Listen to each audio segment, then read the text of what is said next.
믿음의 시작은 말씀을 들음에서 시작되었습니다. 아브라함은 믿음의 조상입니다. 그런데 그 믿음의 시작점은 본토 친척 아버지 집을 떠나는 것에서 시작된 것이 아니라 하나님의 음성을 들은 데서 시작되었다라는 사실입니다. 말씀을 들었고 그 말씀을 따라갔습니다. 그랬더니 인류 역사에 믿음의 길이 열리기 시작했습니다. 믿음은 하나님의 말씀을 듣는 것에서부터 시작됩니다. 그래서 말씀을 듣는 것은 너무나 소중한 일이에요. 예배 참여한 것과 참여하지 않는 것 뭐가 다르냐? 내 영혼이 하나님의 말씀을 듣는 것과 듣지 않는 것이 판가름되기 때문에 한 주간의 양식이 달라지는 것입니다. 하나님의 말씀을 듣는 것 너무나 소중한 일입니다. 생명을 살리는 일입니다. 그런데 하나님 말씀을 들었다, 이걸 하나님의 음성을 들었다라고 표현하기도 합니다.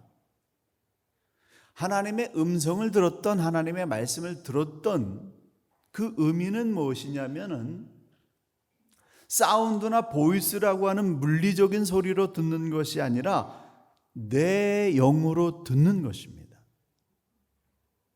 하나님의 말씀이 내 영으로 들려지는 것입니다. 그래서 사람을 영적인 존재다 라고 그렇게 표현합니다. 짐승들하고 다른 거예요. 짐승은 몸과 혼만 있습니다.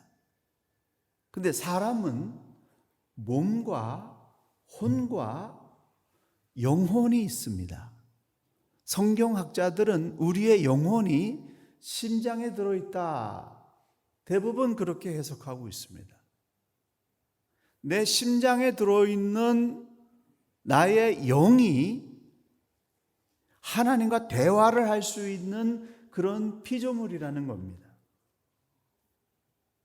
영어로 이 영을 스피릿, 그래서 성령을 홀리 스피릿이라고 표현하고 있는데, 내 안에 들어있는 나의 영이 하나님의 영과 대화를 나눌 수 있는 기능을 가지고 있다는 것입니다.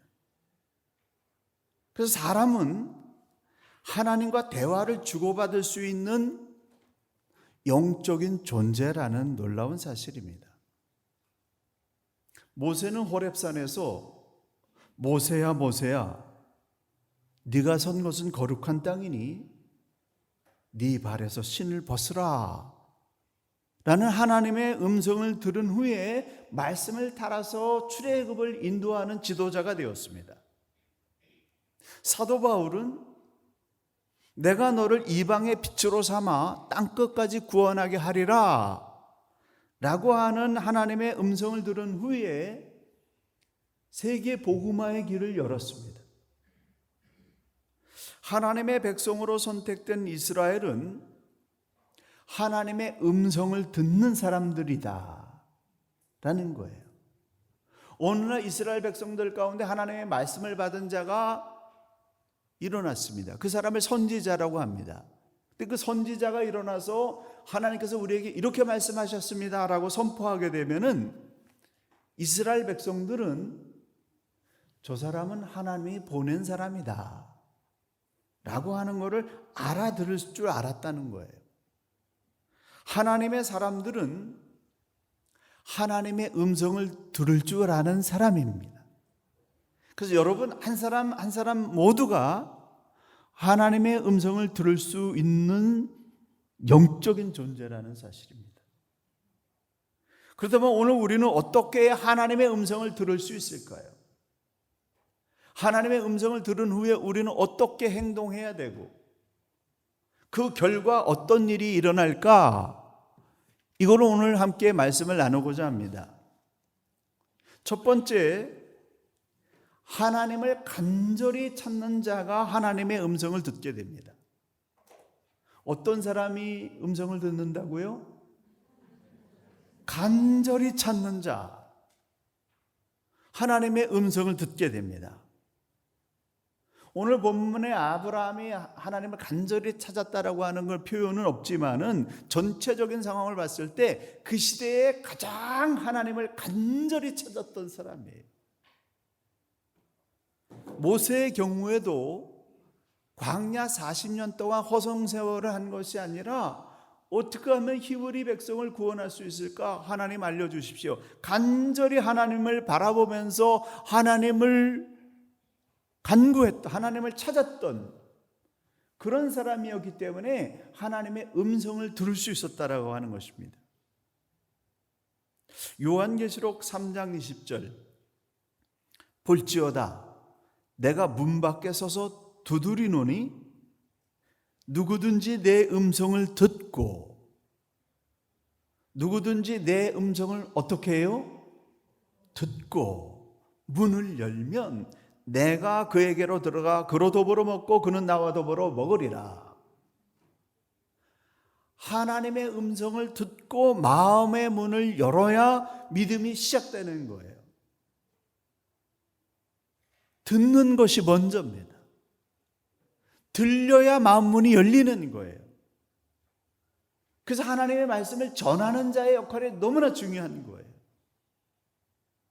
믿지 않는 사람들에게 복음을 전하는 전도자의 역할이 얼마나 소중한지 성경에서는 하늘의 별과 같이 빛날 것이라고 그렇게 약속하셨습니다.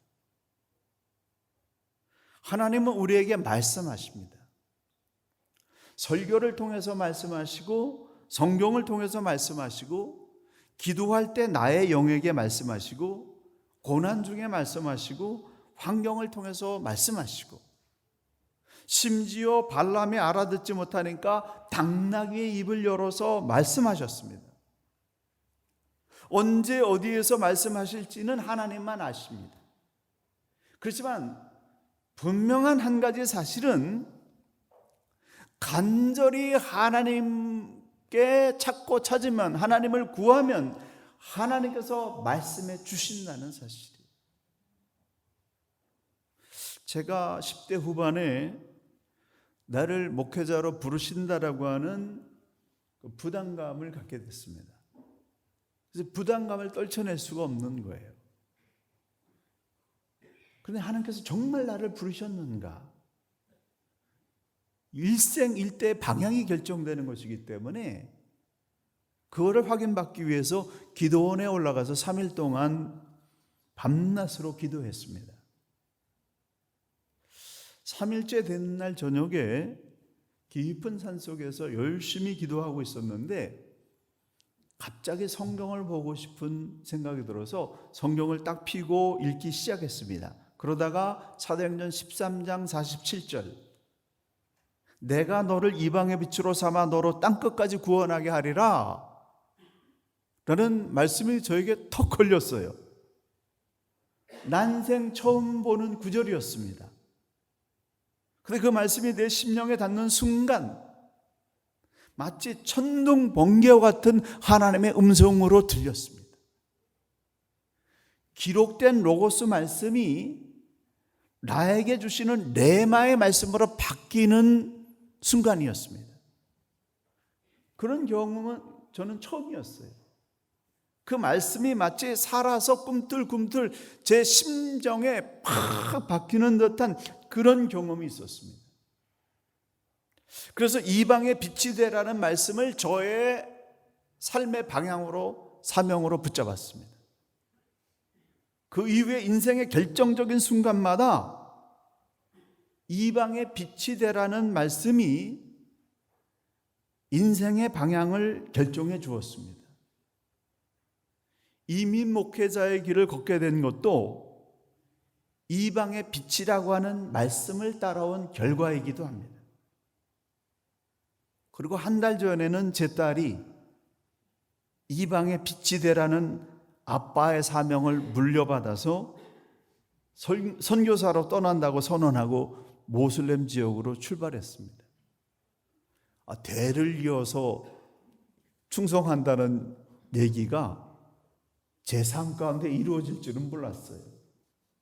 근데 말씀이 우리의 방향을 잡아주니까 저나 제 딸이나 인생의 방향을 결정하는데 결정적인 역할을 하더라고요. 하나님의 사람은 말씀에 따라 살고 말씀을 따라 웃는 사람들입니다. 잠언 29장 18절, 묵시가 없으면 백성이 방자에 행하거니와 율법을 지키는 자는 복이 있느니라. 우리말 성경 번역, 계시가 없으면 백성들은 망하나 율법을 지키는 사람은 복이 있다.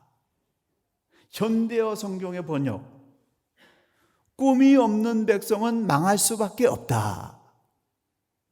하나님의 법을 지키는 이들은 얼마나 복되랴. 영어 성경에서 묵시를 레벌레이션, 계시라고 해석하고 있고, 다른 영어 성경에서는 비전이라고 그렇게 번역하고 있습니다. 비전이 없는 백성은 망한다는 거예요. 그 비전이 뭐냐? 하나님의 계시, 하나님의 말씀이라는 거예요. 말씀이 없기 때문에 헤매는 겁니다.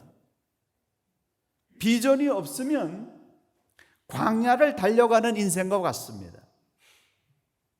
말씀이 없는 사람은 향방을 결정하지 못하기 때문에 헤매는 거예요. 그런데 하나님께서 주신 말씀, 하나님께서 주신 비전이 분명한 사람은 인생의 방향을 분명하게 잡고 나가기 때문에 넘어져도 일어나고 넘어져도 일어나고 7번 넘어졌다가 8번째 다시 일어나서 달려가는 방향이 분명한 삶을 살게 된다는 것입니다. 그래서 말씀은 인생의 깃발이요 방향입니다. 제가 표현해도 스스로 감동하고 있어요. 말씀은 인생의 깃발이에요. 깃발 흔드는 거예요. 방향입니다. 한번 따라 하시죠. 말씀은 방향이다. 감사합니다. 좀 확신을 갖기 위해서 오른손을 들어서 말씀은 방향이다 3번 선포합니다. 시작. 말씀은 방향이다. 말씀은 방향이다. 말씀은 방향이다. 할렐루야. 삶의 방향을 확실하게 잡고 싶으면 하나님의 말씀을 붙잡아야 된다는 거예요. 그런데 간절히 간구하면은 하나님은 모든 사람들에게 말씀을 들려주신다는 사실이 있죠. 그러므로 하나님의 음성을 듣는 일에 전심으로 간구하여 하나님의 말씀을 듣고 그 말씀을 따라 좌로나 우로나 흔들리지 않는 삶의 방향이 확정되고 확정된 견고한 인생을 사시기를 간절히 축원합니다. 두 번째, 말씀을 들었으면 믿음으로 첫 발을 내딛어야 됩니다. 오늘 본문 12장 4절을 보면은 아브라함이 여호와의 말씀을 따라갔다. 뭘 따라갔어요? 말씀을 따라갔다는 거예요. 그러니까 인류사의 믿음의 길을 여는 믿음의 조상이 되어버렸습니다. 말씀을 듣는 것은 믿음을 잉태하는 것입니다. 근데 이 잉태에 대한 씨앗이 살아 역사하는 생명체가 되려면은 말씀을 듣고 행동하는 액션이 따라줘야지 그 말씀이 살아 역사하는 생명체로 변화된다는 것입니다. 아브라함의 믿음은 처음부터 완벽하지 않았습니다.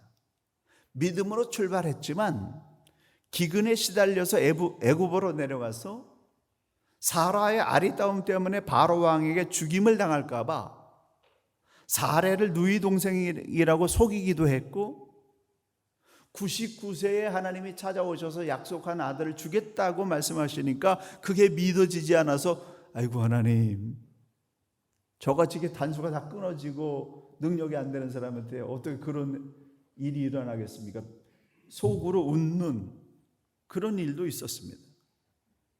믿음으로 용기 있게 출발했다고 모든 것이 한순간에 완성되는 게 아니에요. 말씀을 잉태하면 믿음을 잉태하는 것이고, 그리고 아멘하고 시작하는 그 첫걸음이 시작되면서부터 믿음이 성장하는 거예요. 계속해서 성장하고 있는 겁니다. 저와 여러분은 믿음이 계속 성장하고 있는 과정 중에 있는 것입니다. 하지만 험한 어려움이 있어도 믿음으로 출발해야만 성장할 수 있다는 사실이죠.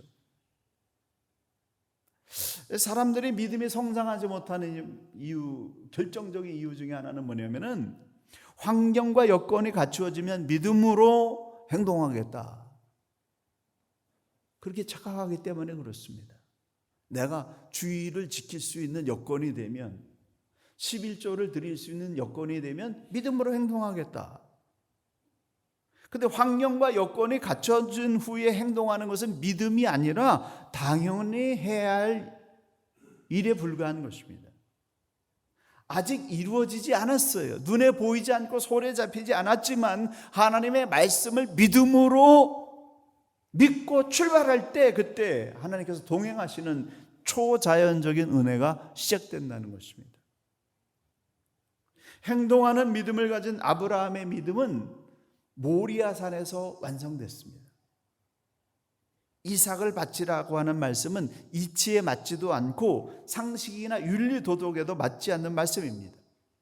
그렇지만 하나님께서 원하시니까 믿음으로 모리아산에 올라가서 단을 쌓고 칼을 뽑아서 이삭을 향해서 내리치려고 할 때에 하나님께서 그 순간에, 그의 가장 소중한 것을 내려놓는 그 순간에 하나님께서 온 인류를 구원하기 위해서 독생자를 제물로 바칠 그 하나님의 마음과 아브라함의 마음이 딱 맞아 떨어지는 것을 알게 되신 거예요. 하나님의 마음을 이해하는 일에 동참하게 된 아브라함, 그것이 하나님과 아브라함이 완전히 접촉점을 이루는 그런 놀라운 역사가 시작됐습니다. 많은 사람들이 얘기하기를, 하나님 다른 거는 다 바치겠는데요, 이것만은 절대로 안 돼요. 하나님 내가 다른 일은 다 순종하겠는데요, 이것만은 절대로 순종할 수 없어요. 할 수 없다고, 바칠 수 없다고 하는 것을 내려놓는 순간에 하나님을 만나게 되는 거예요.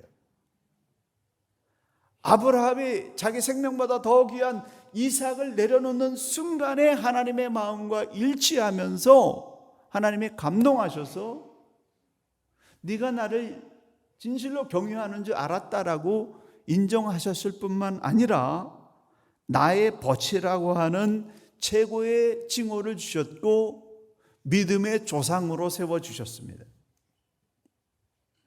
하나님의 음성을 듣고 그 말씀대로 행동할 때 산을 옮기는 믿음의 기적이 시작되는 줄 믿으시기 바랍니다. 그래서 믿음의 행동은 인생의 불을 일으키는 거예요. 저는 제 딸이 제 사명을 받아서 선교지로 가겠다, 그것도 모슬렘 지역으로 가겠다 그랬을 때 굉장히 정말 괴로웠습니다. 근데 그 믿음으로 결단하고 행동하는 것이 저에게 새로운 그런 삶의 에너지, 불을 일으키는 계기가 됐어요. 그래서 저도 정말 정신을 다시 차리게 됐습니다. 말씀을 행함으로 여러분의 인생의 앞을 가로막고 있는 홍해 바다가 갈라지고 요단강이 갈라지고 여리고성이 무너지는 하나님의 놀라운 능력이 여러분 삶 속에 임하게 되기를 예수님의 이름으로 간절히 축원합니다.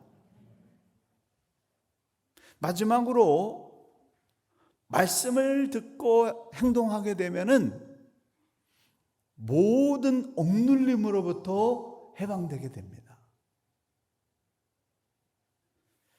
결박이 풀리는 순간이 있어요. 그렇게 안 되다가도 어느 순간에 하나님의 마음과 딱 접촉점이 일어나게 되면은 그 순간에 모든 것이 풀어지는 그런 경험을 하게 됩니다. 영혼육의 결박을 풀어주시는 하나님의 때가 찾아옵니다. 아브라함의 마지막 고비는 모리아 산이었는데 그는 그곳에서 하나님께 들은 말씀을 그대로 행동함으로 말미암아서 인생의 정점을 찍었어요. 아브라함아, 그 아이에게 내 손을 대지 말라. 그에게 아무 일도 하지 마라. 네가 내 아들 내 독자까지도 내게 아끼지 아니하였으니 내가 이제야 내가 하나님을 경외하는 줄 아노라. 하나님의 인정을 받았습니다. 그 순간에 아브라함의 인생에 남아있던 모든 숙제가 다 풀어졌어요. 하나님의 음성을 듣게 되면 저와 여러분의 인생의 결박들이 풀립니다. 세상이 해결해 줄 수 없는 모든 막힌 문제들이 하나님의 음성을 듣는 순간에 풀어지는 역사가 있는 줄 믿으시기 바랍니다. 그래서 예수 믿는 것은 받은 증거가 많다라고 하는 선조들의 고백이 있는 거지요. 제가 신학교를 졸업하고 여러 우여곡절 끝에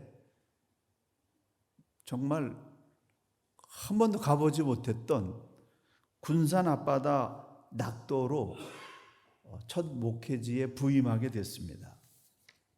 근데 그곳에는 신하순 권사님이란 분이 계셨습니다. 그분은 일제의 그 정신대 착출을 피하기 위해서 10대 중순의 어린 나이에 100명도 살지 않는 그 작은 섬으로 시집을 오셨습니다. 남편에게 여러 가지 병이 있었는데 병수발을 드시다가 빨리 돌아가셨어요. 홀로 되셨습니다. 그래서 홀로 그 낙도에서 외롭게 살고 있었는데 이성복 목사님이라는 한국의 대부흥사가 있었는데 이분이 큰 집회만 한 것이 아니라 아주 오지, 낙도 그런 데서 찾아다니면서 부흥회를 하셨습니다. 그 작은 섬에도 오셔서 부흥회를 하셨는데 이 권사님이 말씀을 듣고 큰 은혜를 받았어요. 내 삶을 하나님께 바쳐야 되겠다. 근데 내가 바칠 수 있는 게 뭐냐? 자그마한 그 밭과 집이 있었는데 이걸 하나님께 몽창 다 드렸습니다. 그래서 그분이 소유하고 있던 밭에는 교회를 세웠고 그 권사님이 사시던 집은 섬으로 목회 오시는 목회자들의 사택으로 제공하시면서 거기서 함께 사셨습니다. 매일 새벽에 일찍 일어나서 교회 종을 치시고 예배 준비하시고 모든 사람들이 기도 마칠 때까지 기도하신 후에 사택으로 돌아와서 총각 전도사로 부임한 저의 아침은 물론 점심 저녁까지 다 해결해 주셨습니다.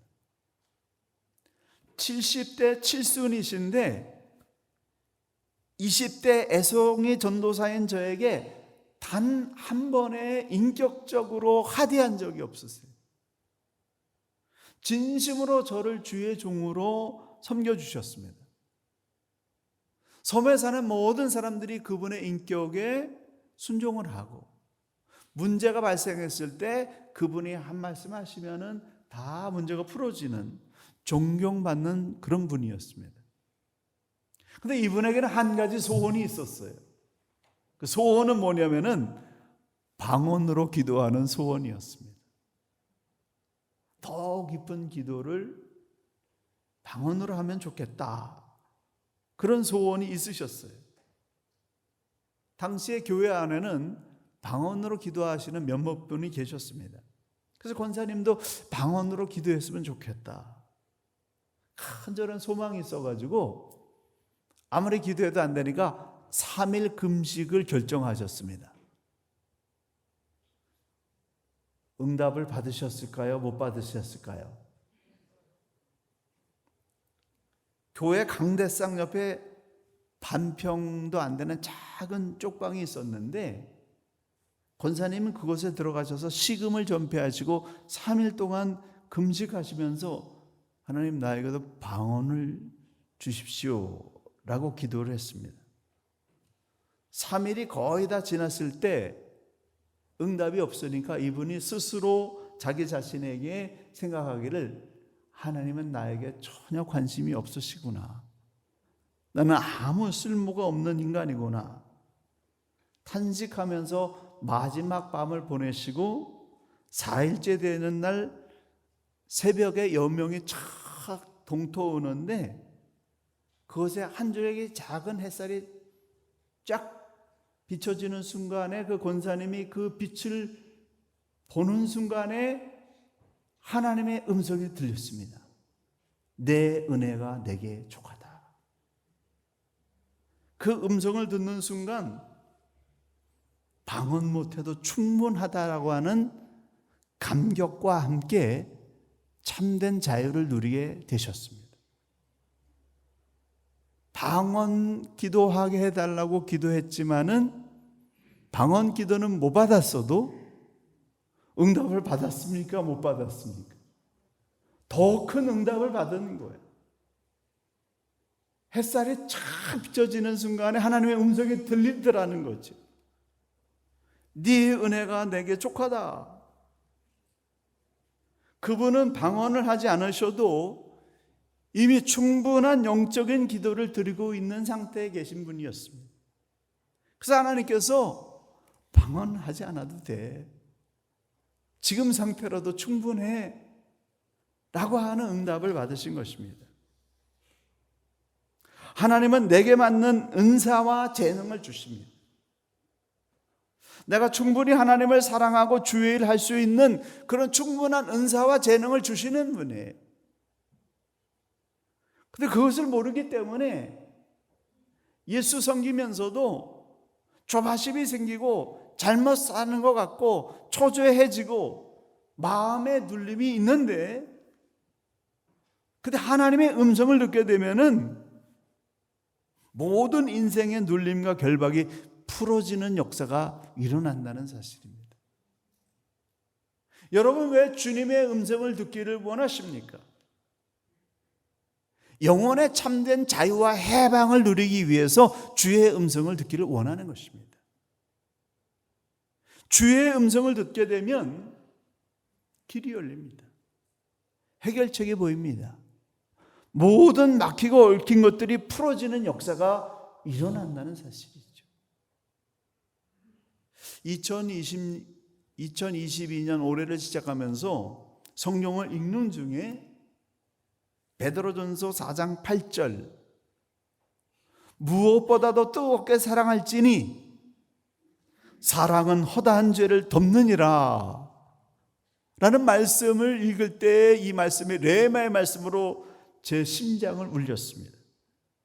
그래서 2022년도 나의 삶의 방향은 뜨겁게 사랑하리라 라고 하는 이 말씀으로 붙잡게 됐습니다. 뜨겁게 사랑하기로 작정했더니 2022년도는 사랑한 일만 생기더라고요. 모든 삶의 문제를 뜨거운 사랑으로 녹여내버리고 나니까 슬픔이나 미움은 그냥 스쳐 지나가 버리고 사랑하고픈 사람들만 보이게 되고 뜨겁게 사랑하는 역사들이 일어나는 것을 경험하고 있습니다. 말씀은 방향입니다. 말씀을 품은 사람은 삶의 방향이 분명해집니다. 가치 있는 길로 나가게 됩니다. 이미 기록된 성경 말씀을 읽으면 내 영이 하나님의 음성을 듣게 되고 매일 내가 살아가야 될 방향과 지혜를 말씀을 통해서 얻게 되는 것입니다. 사랑하는 성도 여러분, 주의 음성 듣기를 간절히 사모하십시오. 그리고 들은 말씀대로 행동하십시오. 그리하면 삶의 결박이 풀어지는 하나님의 큰 은혜를 체험하고 참된 자유와 해방을 누리는 천국 백성이 될 줄로 믿습니다. 기도하시겠습니다. 오늘도 우리에게 말씀하시는 하나님의 음성을 듣기를 원합니다. 어둠 속에 있습니까? 고통 속에 있습니까? 미래의 일을 결정하지 못해서 답답한 가운데 있습니까? 하나님을 간절히 사모하는 자가 되어 하나님의 말씀을 듣게 하여 주시옵소서. 하나님의 말씀의 빛으로 우리의 모든 것들이 열리고 풀리고 자유케 되어지는 참된 구원의 기쁨과 해방이 오늘 이 말씀을 듣는 모든 분들에게 임할 수 있도록 우리 하나님 축복하여 주시옵소서.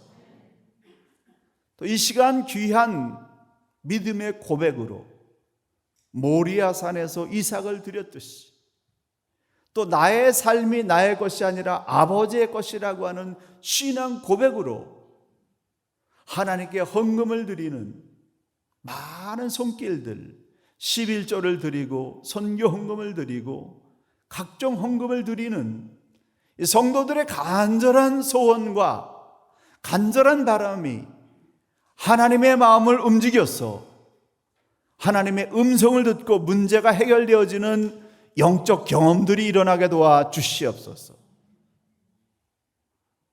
영혼의 자유함을 누릴 뿐만 아니라 생업의 복을 누리게 하시고 자녀와 후손들이 형통케 도와 주시오며 하나님의 영광을 찬란하게 빛내는 하늘의 별과 같은 인생들 될 수 있도록 축복하여 주시옵소서. 예수님의 이름으로 간절히 기도 올리옵나이다.